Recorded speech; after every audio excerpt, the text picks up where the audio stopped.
हैं। वो कैसे दुखी हो सकते जो शुरू से सुख। आप सोचिए कि वो जो पद्मावती, जो पद्मा नदी है, उन पद्मावती में जैसे पैर रखा ना तुम दाता 12 साल में थे, 12 साल के 13 बटा 12 साल होगा, 14 हो गया, 2 ज्यादा हो गया। इससे छोटे थे 12 साल के। तो एक दिन नदी में स्नान करने के लिए गए। जैसे पैर रखा नदी में तो नदी में उफान आने लगी। नदी समझ गए ये जो धरोहर है ना प्रेम की, इसके लिए है। जैसे डुबकी लगाया, वो इसके जैसे कलर था, लेकिन पूरा गोरा कलर हो गया। गौरांग महाप्रभु का जो कृष्ण प्रेम था, नित्यानंद प्रभु का, उनका शरीर एकदम वाइट हो गया। उनके पिताजी घर आके देख रहे हैं, ये बच्चा ऐसा कैसे हो गया। तो एकदम सांवला सा था और अत्यंत गोरा कैसे हो गया। वो चकित थे। तो तभी से माता पिता को वो भक्त थे। उनके माता पिता दोनों ऐसा नहीं था वो भक्त थे। हाँ? एक राजा थे उनके पिता, बहुत द्रव्य था उनके पास, नरोत्तम दास ठाकुर के, द्रव्य की कोई कमी नहीं थी। लेकिन कृष्ण प्रेम में इतना पागल हो गए, उनके माता पिता ने बोला ठीक है तुम जाओ घर से और भजन करो, है ना। और वो निकल गए छोटी आयुष्य में, घर छोड़ करके वो निकल गए और वृंदावन जाकर के उनकी गुरु महाराज को मिले। जो लोकनाथ गोस्वामी, एक ही शिष्य उन्होंने जीवन में किया है। कविराज गोस्वामी जब उनके पास गया कि कुछ महाप्रभु का लीला आप बताइए, क्योंकि वो चैतन्य चेतन बाद में लिखा है, चैतन्य महाप्रभु जाने के बाद। हाँ? और कविराज गोस्वामी की आयु उस टाइम 99 साल थी। उसका अर्थ वो कविराज गोस्वामी ने चैतन्य महाप्रभु को नहीं देखा था, नित्यानंद जी को देखा था। वो उनके गुरु थे, नित्यानंद से उनकी दीक्षा हुई थी। तो वो कविराज गोस्वामी लिखते हैं और चैतन्य चेतामृत उनके पास गए, बोले आप कुछ चैतन्य महाप्रभु के विषय में बताइए, आप तो साक्षात उनके नाम संकीर्तन में भाग लिए थे, तो मैं मेरे ग्रंथ में कुछ लिख सकूं। बोले ठीक है, एक शर्त, आपके ग्रंथ में मेरा एक बार भी नाम मत लिखिए। आप सोचिए कितने वो डरते थे प्रतिष्ठा से।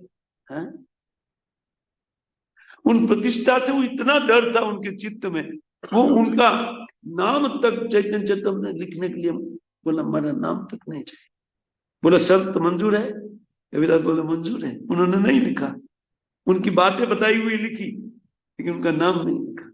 लोकनाथ गोस्वामी बात एक आध बार लिखा कि वो चैतन्य महाप्रभु को मिले उनके बाद में, चैतन्य संन्यास लेने से पूर्व वो वृंदावन उनको भेज दिया था, वो गुरुदास गोस्वामी। और आप सोचिए वही नरोत्तम दास ठाकुर, उन्हीं के एक शिष्य और एकलौते शिष्य, वो भी दीक्षा कैसे लिया हो, है ना।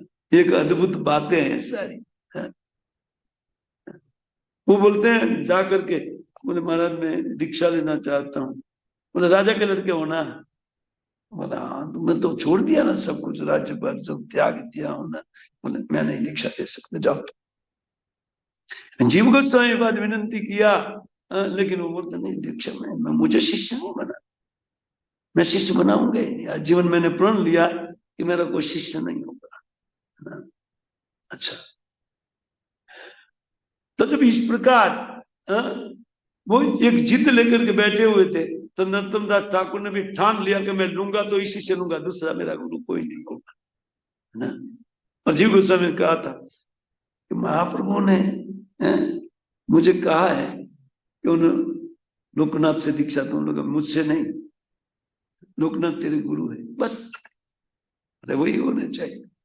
और फिर क्या था, रोज नाना प्रकार की सेवा, यहां तक कि वो जो बाथरूम करने के लिए जा रहे थे, वो एक ही स्थान पर जाते थे बाथरूम के लिए। वो जाने के बाद वो स्थान सफाई करके और पानी का लोटा भर के रख देते थे, वहां व्यवस्था देते थे। ऐसा कौन कार्य करते हैं। एक दिन लोकनाथ गोस्वामी छुप करके वो बाथरूम जाकर के छुप करके देख रहे थे जारी के पीछे। तो जैसे वो गए तो वो तो छुप गए थे, तो छुप गए तो तुरंत नरोत्तम आकर के सफाई करा। बोले ठीक है, चलो चलो मैं तुमको दीक्षा दूंगा।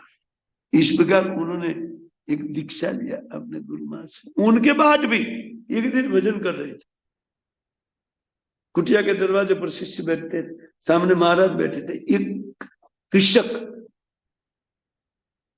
वृंदावन का प्यासा था बेचारा, उन्होंने एक लोटा जल मांगा, लेकिन गुरु शिष्य दोनों भजन में तल्लीन थे।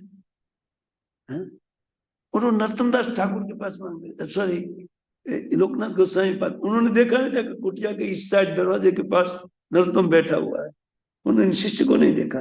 वो तो उनके पास बोले महाराज एक लोटा जल चाहिए। 3 बार मांगा। नरोत्तम दास ठाकुर खड़े होकर के एक जल का लोटा लेकर के उनको भर करके दिया, वो पी करके चलती है।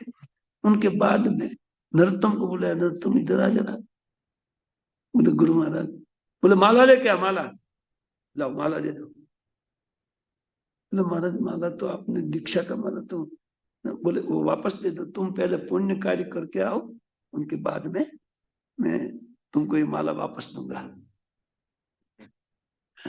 तुम्हारा अभी भी पुण्य में मन है ना, जाओ पुण्य। और नरोत्तम दास ठाकुर गए और अपने पिताजी का सारा मिलकर ब्राह्मणों को सबको डोनेशन देकर के आ गए। बोला ठीक है, ये लो माला। ये है गुरु शिष्य और ये है नरोत्तम। वो इसलिए संकीर्तन आनंद जत मंद हास्य दंत धुति ज्योतिति टिक मुखाय श्वेदा अश्रुधारा स्नपिता अय तस्मे नमो नमः श्री नरोत्तमाय। नरोत्तम दास ठाकुर के लिए एक नमस्कार का श्लोक लिखा है। क्या नमस्कार है?